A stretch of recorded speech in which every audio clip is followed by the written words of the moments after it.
I'm Nina Concepcion. I'm Catherine Bourne-Taylor. And we are obsessed!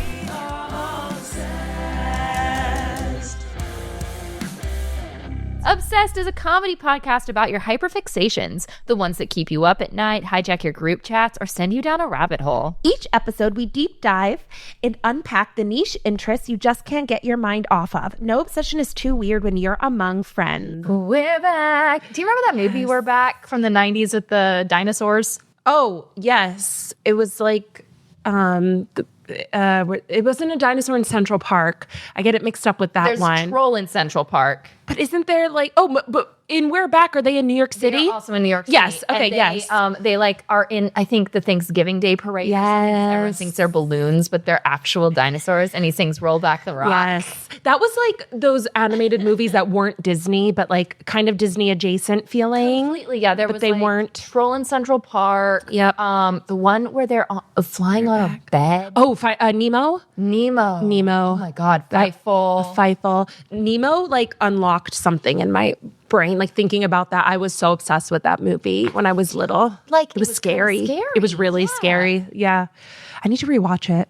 You know what else is scary? The beginning of Fievel, when like the mice are getting ransacked. I and know. stuff. I mean, Fievel Goes West. It's like there's Fievel Goes West and then just Fievel. I don't remember the first one. I just watched. I don't know. We watched them recently, or 10 years ago, and it was sad. It's really sad. I don't like when animals get separated from either their owners or their family, and they can't find their way back home. Like Homeward Bound. I can't.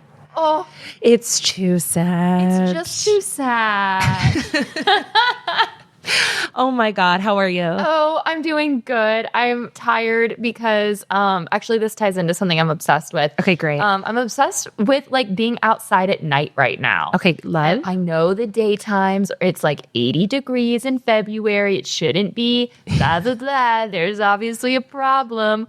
But being outside at night is so lovely. And last night I went to my husband's intramural softball game. Love. And he hit a really big home run. Wow. And it hit the scoreboard. And I was looking down at my phone. Oh, of course. And then his whole team started chanting, "Bad wife, bad wife." Wow. To me. And it was just so fun. But we stayed out late with the intramural softball game team. And yeah, so. How does it feel to be a wag? It feels natural. Honestly, I'm just being me, Nina. That's so fun. It's not a mask I have to put on. I love it. I played at that same park where your husband played. I played on a basketball intramural team back in the day when it was like really popular. This was in like 2016. It was like really popular for comedians to do like the basketball league and stuff. So I was on one.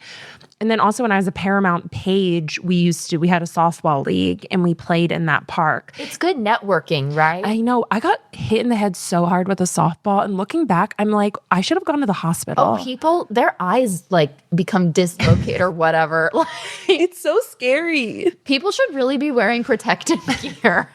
For intramural sports, yes. What are you obsessed with right now? I'm obsessed with the Dylan O'Brien, Rachel McAdams press tour for Send Help. Wait. Which is an amazing movie. Oh, so you like the movie? I loved it. It was so fun. It was so good. Well, I love Sam Raimi, the director, Evil Dead. It was so fun. It was hilarious. It was gory in the way you expect a Sam Raimi joint to be. Rachel McAdams is so funny and good. Oh, she's so good. And Dylan O'Brien is so good. And their chemistry is so good. It was like a blast. Oh my God, I'm going to go see it. It was so fun. It was really fun. I'll AMC Stubbs that. That's exactly what I did. I Stubbs it. What's so good about the press tour?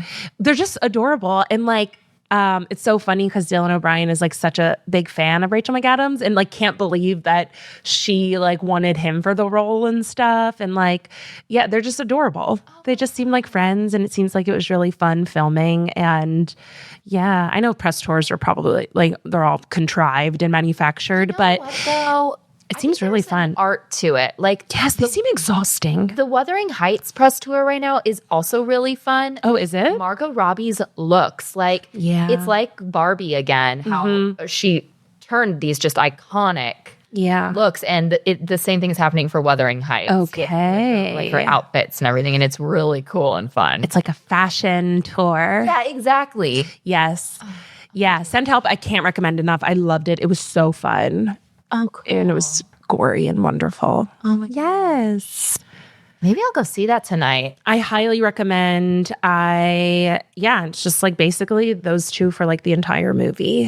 And it's great. A double-hander. It's great. Oh, very She's cool. so good.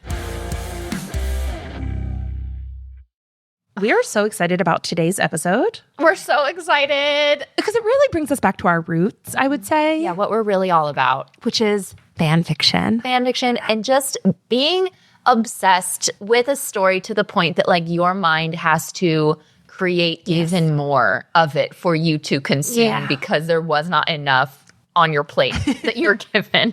Exactly. Yeah. You are so obsessed with something that you think, I wish I could follow this character maybe somewhere else. Or maybe I just love this pairing so much. I want to read about them in like 1,200 different scenarios as a doctor and a nurse, as a lawyer and a client, like anything. Anything. So today we're going to be pitching fan fictions for certain fandoms. And I honestly, this will likely be a part 1. Yeah, because we have a lot. We have a lot and it's really fun. And once we get going, it's really hard to stop. Yeah. Flushing it out. No, yeah. Okay, do you want to start? Okay, Nina? I will. What are you pitching me? Well, I will tell you, this might be one of my first, like obviously, if you know the lore of Obsessed and Us, Newsies was like a big gateway to fan fiction. Well, that was how I learned about fan fiction, but I realized I had been writing fan fiction in my head way before. Yes. Right? As you, I'm sure. Yeah, it's just like a little TV channel that you turn on. It's maladaptive dreaming, shall we call it. Yeah. So my first one I'm going to pitch is for Titanic. Oh. Because when I was 10 years old in 5th grade, I saw Titanic with my entire family. And I was like, this is the greatest movie of all time. I had the soundtrack on a CD player, and every night I would play it, and I would fall asleep to Enya, and then I would wake up at 3 a.m. when the ship is like sinking, and it was terrifying. And in the middle point, it's like the Irish dance. Yes. Me and my friends choreographed like an Irish dance to the Titanic It was Irish such song. a moment. If you're not a millennial, I don't think you can grasp truly like what it was like to be like between the ages of like 8 and 12 when Titanic came out. Completely. It was crazy. And the fact that we were seeing it as kids, everyone brought their kids. Every other kids, because I remember my mom being like, this is historic. Yes. This is a history movie. Yes. My mom picked us up after school. We all went to the theater and we all saw Titanic down to my little sister who was 6 years old. Like we were all in the theater. That's incredible. Because it was an iconic moment. Yep. Okay, so here's my pitch. The title is called You're Still My Best Girl, Cora. And in my fan fiction, so this is an idea I've had since I saw the movie at 10 years old. Because when I was little, looked like Cora. You would be such a good Cora. I had curly brown hair, a round face. Like if you look at pictures of me when I'm little around that age, very similar to Cora. It's the Cora vibe, right? So I saw myself in Cora at 10 years old. I was like, I want to be dancing around on the 3rd class with Jack Dawson. What does Cora do in Titanic? So if for some godforsaken reason you've never seen Titanic. First of all, shame on you. Shame on you. Oh, Andrew, our producer, has never seen Titanic. Right? Next time they show it at like Vidiots or something, that's the way to see it. It's so fun to see it in a theater. Yeah. It is like one of the greatest movies ever made. It's so good. It's a feat of filmmaking. Yeah, 100%. I love James Cameron so much. Yeah. I'm a James Cameron apologist. Okay, so Cora is this little girl in the 3rd class, and it's just her and her daddy. And we kind of meet her when she already has like a friendship with Jack. Mm-hmm. Like Jack Dawson, played by the Leonardo DiCaprio, is, just a little rascal of the 3rd class. And so he already like has a little like friendship with her. Yeah. And so, okay. So in my head, Cora is probably 8 years old in the movie. Yeah. I'm going to say she's 8. I'm going to say Jack is supposed to be like 18. Yeah, totally. So they're 10 years apart. Age gap. Okay. So in the movie, it's really sweet. And the pivotal moment to them is when Jack brings Rose to the party of the 3rd class party. He's dancing with Cora and it's really cute. And then he's like, I'm going to dance with her, pointing to Rose. And she like pouts. And he's like, but you're still my best girl, Cora. And then what's sad is Cora dies. in the movie. She doesn't make it. Actually? Yeah. Did Yeah. they show that? I don't know if they show it, but I think it's heavily implied that she does not make it. Oh my God. Because of course she's not. third class, right? And it's like, I think, like, I don't know the last time we see her. I need to check that. I should know this because this movie is ingrained into my soul. But it's assumed she does not make it. Yeah. I don't know, like, historically how many women and children from the third class made it. And we know Jack didn't make it. And Jack didn't There was make no it. room on that On the door. piece of wood. Exactly. Okay, so in my fan fiction, Rose dies. She doesn't make it. R.I.P. And sorry, girl. Sorry, girl. You didn't make it. Lots of people didn't make it. Lots of people didn't make it. Not just you. But Jack makes it and Cora makes it. Not together, right? Cora just makes it. Okay. So we're in New York City. It's 10 years later. Cora's 18.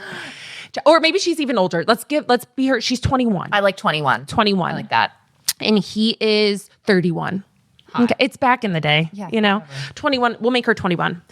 And Jack's in New York and he's an established artist. He's made it.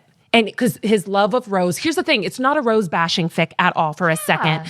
Rose changed his life and made him realize, like, he's going to make something of himself. He's also probably like traumatized. Deeply traumatized. He was 18 years old and he's deeply traumatized living in New York City. Okay. Oh my God. Okay. So then Cora is in New York City. She's deeply traumatized. Her dad, dead. Everyone she knew, dead. She gets to New York. She grows up in like an orphanage. She's been on her own since she was 8. Literally. And so she is now a dancer of the night. Oh my God. Because she loved to dance when she was little. Oh, I'm getting chills. That is a great, you planted, the seed is planted. Cetus, and Therefore, then she's a dancer of the night. always love to dance. She always loved to dance. Maybe someday she'll get out of this dump and make it big. Yes, but no, she's a dancer of the night. I don't know what the equivalent of, like a cabaret dancer, She's not like a prostitute. No, we'll say, okay, here's the thing. This is the tension. For the right price. The owner of the club wants her to get into that to make more money because she's saving up to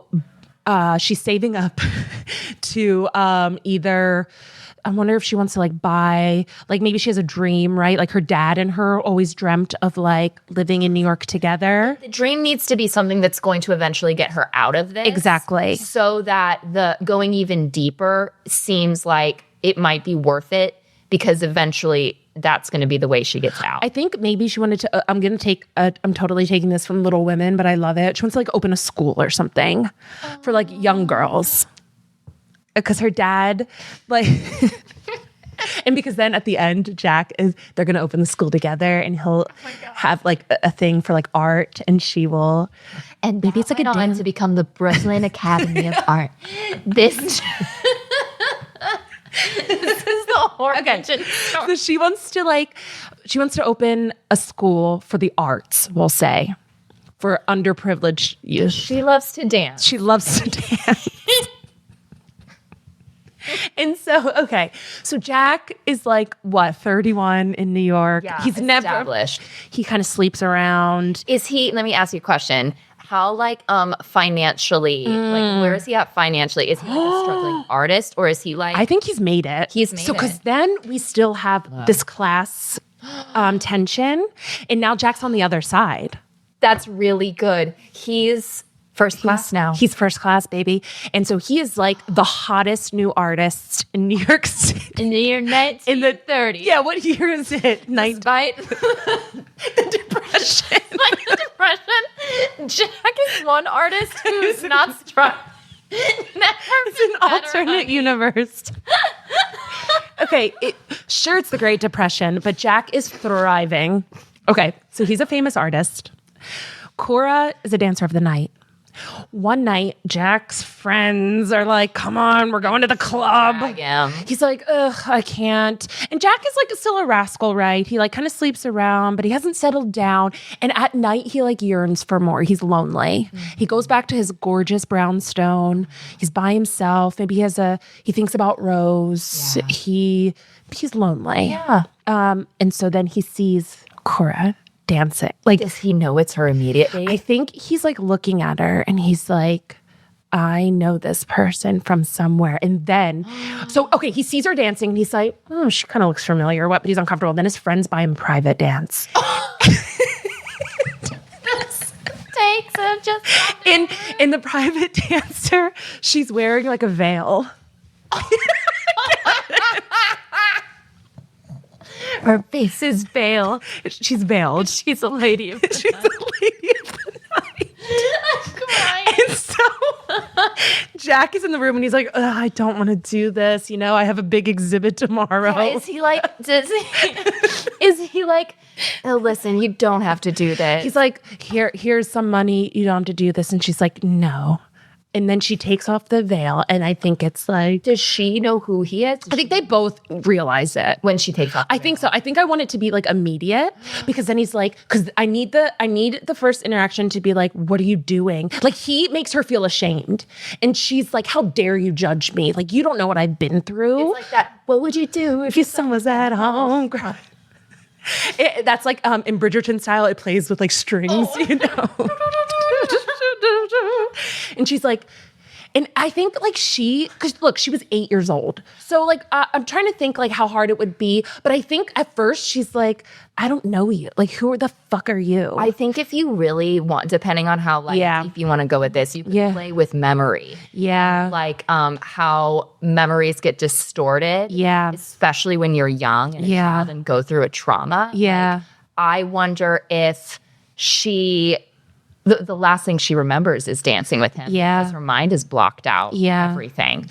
Yeah. I think the moment that I think he knows sooner than her because he was 21 or he was an adult. He was 18, right? So he remembers and he feels like really uncomfortable. And maybe that's when he's like, you don't have to do this. Like, you don't have to do this. Like, he's like starting to realize. And she's like, screw you. Yeah. Like, F you, blah, blah, blah. My life. Okay. They don't realize, she doesn't realize right away. He does. So it's like they have a weird thing. He leaves her money. She's like, fuck that guy. He comes back to the club. Because now he's like, I got to get her out. Or like, I need to save her. He wants to save her, but this baby, she doesn't need saving yet. So then I think there needs to be tension. Finally, the memory has to unlock. And she's like, oh my God. Like, I like that. Yeah. Yeah, I like that she realizes who he is. Yeah. Maybe, there has to be some kind of mirroring thing from an interaction on the Titanic. Yeah. Like, whether they're dancing and she like steps on his feet. Exactly. Maybe. Yeah, because she was dancing on his feet. She was dancing on his feet. Yeah. Maybe. Okay, so they're she's doing a dance for him. She's still in her veil. But now I think she's taken off the veil. She steps on his feet. Oh my God, it jogs a memory. Wait. What was that? What? Sorry. And then it's like you hear the faint ghost of like the Irish music, It's like she's like, Jack? And he's like, and she like freaks out and runs, I like out of the room. Yeah, like he's been helping her and she can't figure out why. Exactly. So this is maybe like their third or fourth I meeting. love that. Yeah. Okay. Yes, I love that. Yeah. And he's been coming to her. Maybe he's been like giving her money without requesting services. And she's like, what the fuck is this? Yeah, like, you like want an something. exorbitant amount. Yeah. And she's like, you want something. Meanwhile, so all this is happening, right? Okay. So then they realize who they are. And I think they start like a reluctant, like, she's like, fine. They start a friendship. I think they start like talking because they're bonding over this. Yeah. Meanwhile, the owner of the club is trying to get her to the after hours gig to like sell her body. And she's really tempted. And her way out. This could be her way out. Going deeper. This is the only way she can get out. Exactly. And there's no shame in sex work, right? It's like she's like thinking about it, and Jack is like, no. Don't do it. Don't do it, Cora. Why not? Give me a reason why. Yes. Give me one reason. Give me one goddamn reason why. And at the big fight of it, he's like silent. She's like, that's what I thought. She turns around. So good. She goes in, and maybe then he runs after her, grabs her, kisses her, something like that. Can I pitch something? Please. I think at some point she has to go to the brownstone, and she is going through his paintings. There's a painting of her. Oh my God. When a recent one? or when she was little. I don't know. I think maybe she finds one when she's little. She remembers like him doing it on the Titanic, and then she keeps going. There's one of her as an adult. There's one of her now. Wow. She's like, he sees me. That's the thing. It's He like sees kind me. of abstract. Yes. It's not like It's her like death. yeah, and there's like colors everywhere. Okay, all that to say, there has to be like a big blow up. Maybe Jack, like, and the owner of the club get into like a big fight. Jack almost kills him and says, "You stay away, you never touch her again." Yeah. And she's like, "You just ruined everything. Yeah. How am I gonna have my school now?" And he's like, "With me together." And so at the end, they open up an art school. The Brooklyn Academy. The Brooklyn Academy of Music. Yeah. That is so. And they and they name their daughter Rose. Whoa! I wouldn't want to name my daughter after my husband's ex. No. Okay, maybe Lily, an homage. Not one-to-one Rose. Petunia. Oh, and maybe at some point they can have a fight. She's like, "I'm not Rose, Jack. I never was." That's good. That's really good. And he's like, I know you aren't. Something like that. I love a fight. Oh, I love it so much. And maybe they like raise a monument to the Titanic outside of the art school. As it's sinking, like a half. No, it's like it's eternally sailing. It's like the spirit of Titanic. Eternally. That's the name of the fic. Eternally sailing. No, it's You're My Best. You're still my best girl, Cora. Yeah. You're still my best girl, Cora. Yeah, that's the name of the really fic. good one.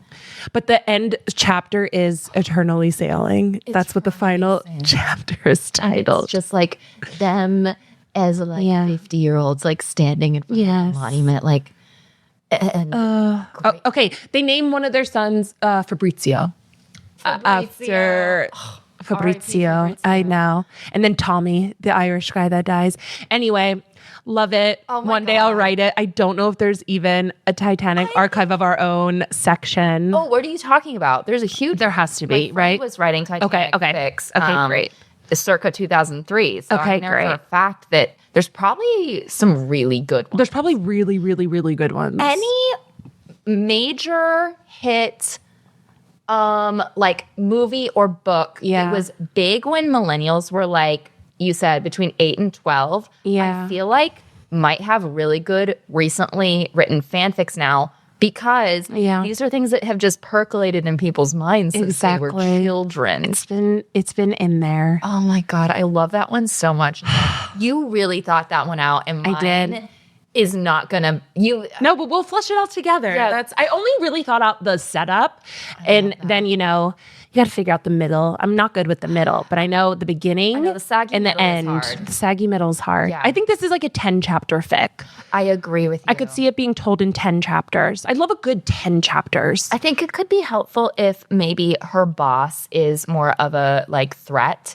I think he has to be the big bad. He's like evil. He runs like an underground, like he's like a criminal enterprise. Like it's bigger than just the he's like part of the mafia or something in New York, like gangs of New York style. And so it's like, are they going to have to run away from New York? Yeah, but no, I don't know. They kill him or something. Yeah. Maybe she thinks Jack is dead. There's so many ways that this There's could so go. much good. Wow, Yeah. that's excellent. Mine is a crossover Okay. between two shows that we have covered. This is a crossover between Rose Landry in Heated Rivalry and Father Judd in Wake Up Dead Man. Okay. A Knives Out Story. I'm here. Okay. And we were talking about this before we recorded. We were like, I've never really gotten into crossovers. Like, I'd be hard pressed to be convinced, I've never read one. I've never gotten into one. When I see it, I don't click it. I don't like it, Right. Especially if like you understand one fandom, but not really the other. I totally know what you mean. But I started thinking about this Rose Landry, Father Judd matchup. And I think it makes sense. Okay.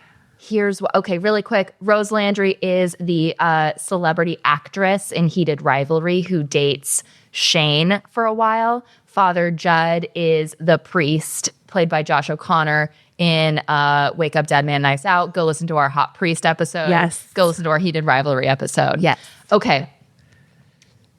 I think that they work really well together because they both are so grounded in who they are. Like, something that I really liked about Rose is that she has this like kind of earthiness to her. Like, she's very grounded. She knows who she is. Yeah, she's not rattled. No, she's not easily rattled. Yeah. And Father Judd is maybe a bit more like mischievous.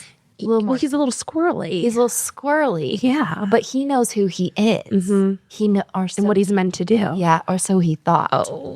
So he thought. So, okay. Rose comes to Castle Rock. Chimney Rock. Chimney Rock. We love Castle Rock, Castle though. Rock? My other favorite. Stand By Me. Yeah. Rose comes to Chimney Rock. Okay. Because I think her mom lived there. Oh. And she died recently. Okay. Yeah, her mom lived there.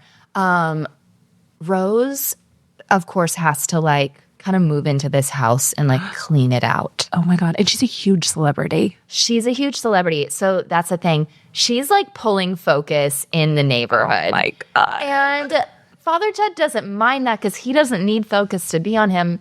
But he has a little bit of a bias towards like celebrity culture. You know, like Yes. I think maybe she walks into the pub one night and everyone's like, Rose, Rose, Rose. And he just kind of chuckles and like rolls his eyes and like exits stage left. Like, Wow. he's not that impressed. Now, this is what I would love your help in. Okay, It's great. Obviously, maybe he like runs the funeral Oh shit, for her mom. for her mom. Yeah. I feel like he has Yeah. to run the funeral. But I also want her to need help researching a role, though. Okay, that's interesting. Do you feel like the setup would be she's come to Chimney Rock to research a role, or do you like the mom? I like the mom better. And because she's going to find her way back to her love of acting, I think, through the story. I think right now she's really in a dark place, right? Her mom's dead. She doesn't want to deal with acting. She's ignoring her agent's calls. She's gone. Oh my God, that's good. She's gone off the grid. She's gone off the grid. There's headlines. Yes. Rose Landry gone. Exactly. No one knows where she is. And then paparazzi are going to eventually try to stalk the town, and Father Joe's going to protect her and be like, he's going to like cover her, you know. They come out of the pub and it's flashing lights and he's like, And she's like, Okay. So, yeah, and I think that like she's got a role lined up. and I think the studio, because this is the tension. They're like, we need an answer. We need an answer. Like they want her for the role. She hasn't signed the contract yet. But we have to go to the trades with this. We have to go to the trades with this. Yeah. And she's like, my mom just died. Like, can I please? Right. And she's not answering calls. She's not answering calls. And I think she has. This is what leads to this scene that I really know. It's like a tentpole moment. In this fic. Love. She, I think, has to make a decision, and she's like, "Do I really care enough about this project?" And I think her and Father Judd, like maybe she's just like walking around her yard or like a park or something, like reading the script pages out loud. Yeah. She's like doing the lines to herself. Yeah. He walks by. This is how I picture the frame. He walks by, looks at her, keeps walking. The frame stays where it is, and then he just backs up Back into the frame again. back into the Love frame. it. And I think they run lines together. I think, Cute. yeah, and I think it's like a romantic scene. Okay. And Father Judd starts blushing, and she's like, "Are you blushing?" Yeah, because she's a T. Okay. I'm going to say something.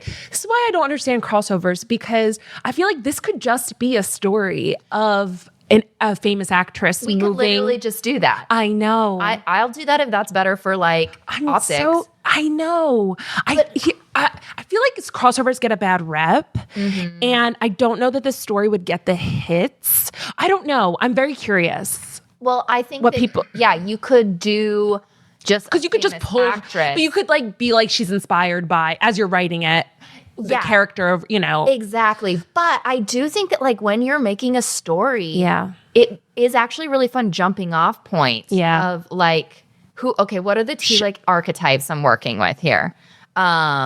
smash them together. Yeah. Let's see what happens. Yeah. So anyway, And I do love a shared universe vibe. Like the universe of Heated Rivalry is also the same universe of Knives Out. here, why not? Okay, why not? Okay. not? Okay.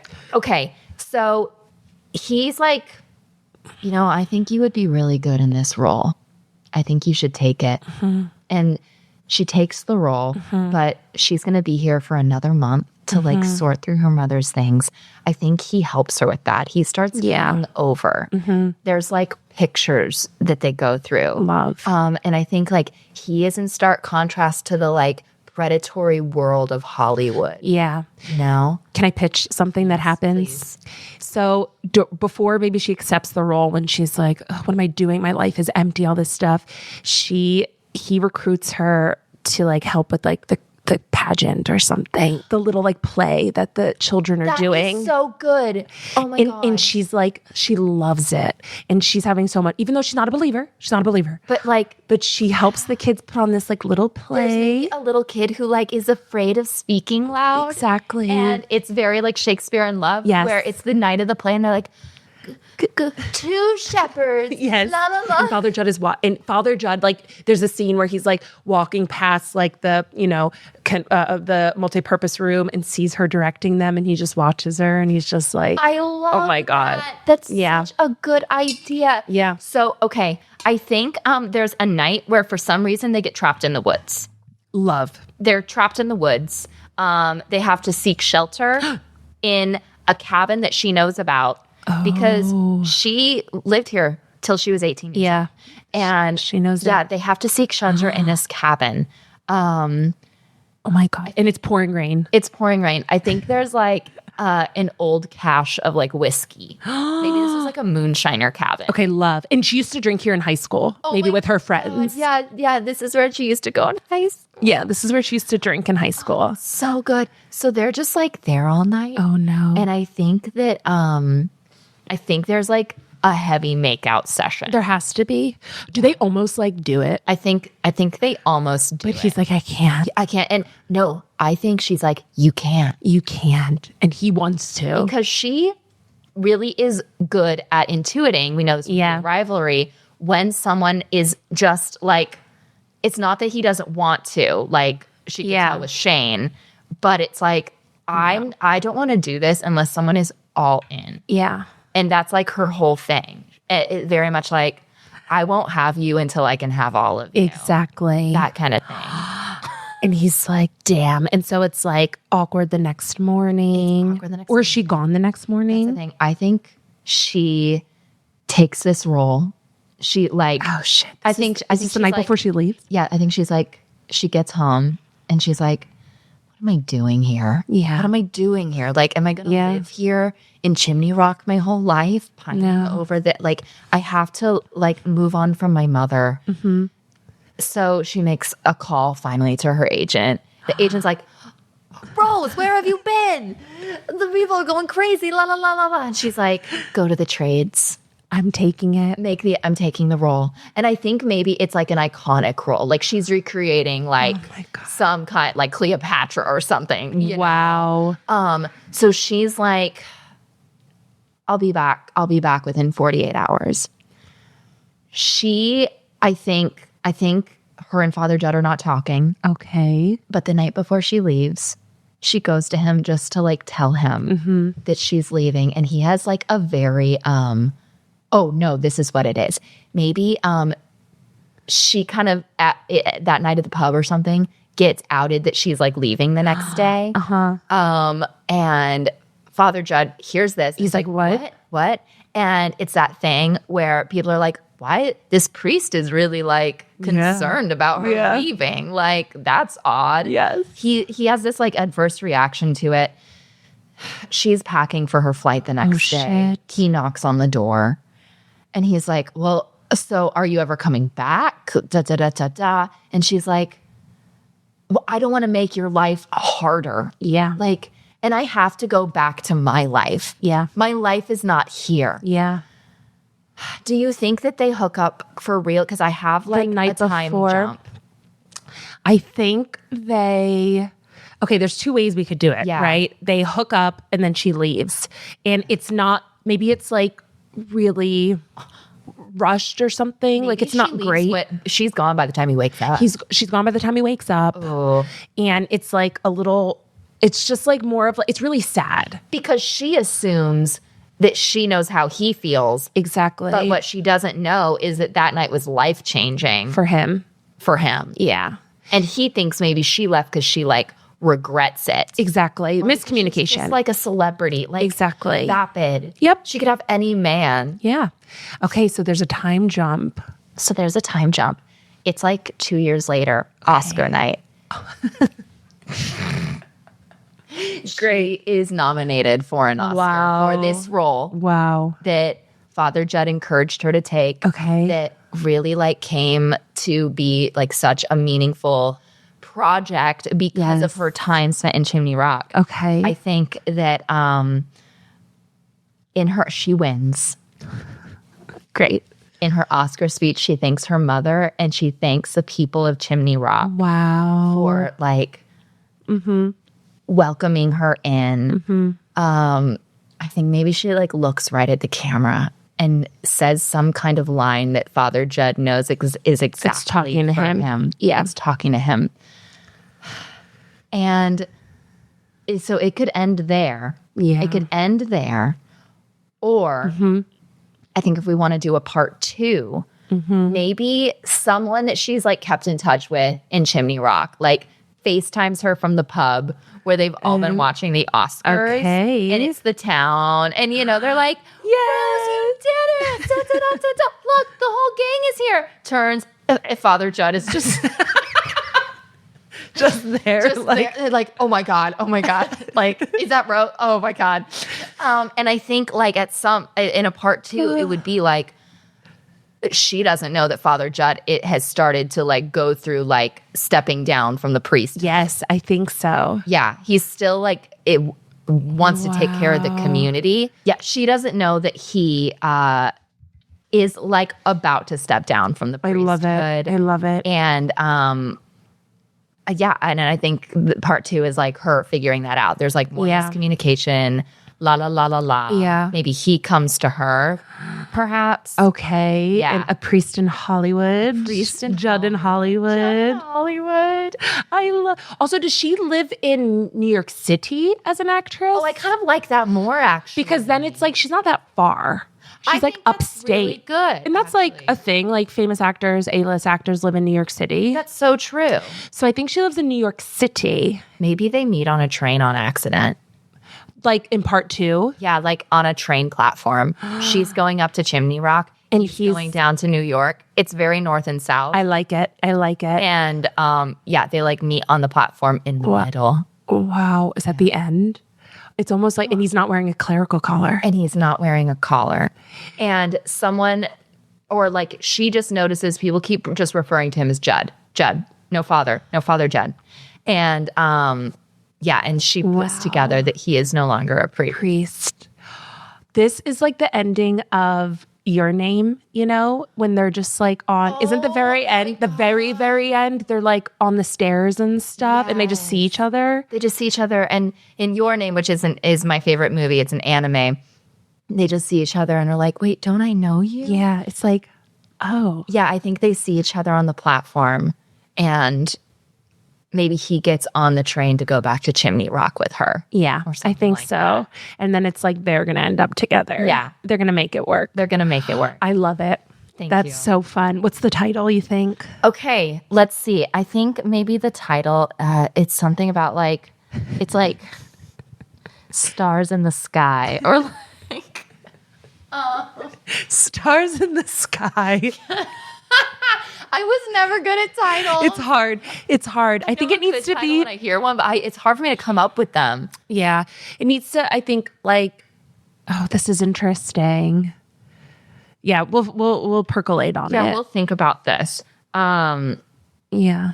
Oh, you know what the title has to be? It has to be that line that she says to him in the Oscar speech. Okay. Yeah. Okay. What could she say? You're listening. Asking for forgiveness.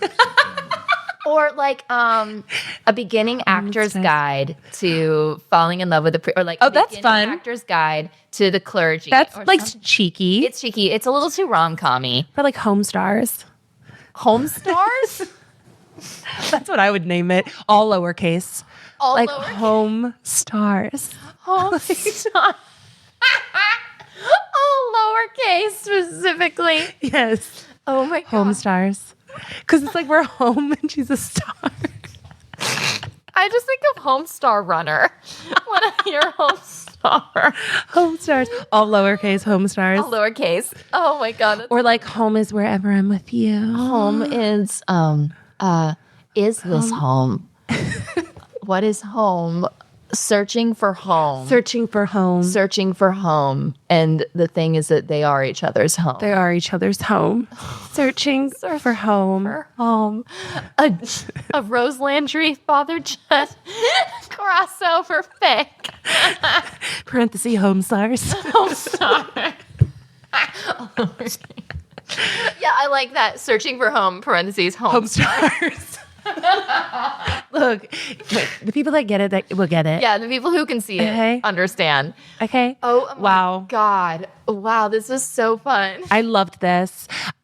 This is my favorite, and I hope, let us know if you want us to write these stories. Yeah, and if you have any like fics you want to pitch that you just want us to like riff off of, Yes. that would be awesome. Like give us Let the us setup know. and we'll build that fic for you. DM us, leave a comment. Yeah. Oh my God, this was so fun. Love doing this. Me too. If you like the pod, please like it, subscribe it, leave a comment. We love reading the comments. Yes. And Catherine, where can people find you? On Instagram and TikTok at Catherine Bourne Taylor. Where can people find you? Instagram and TikTok at Nina Concepcion. And you can find us on Instagram and TikTok at obsess_the show.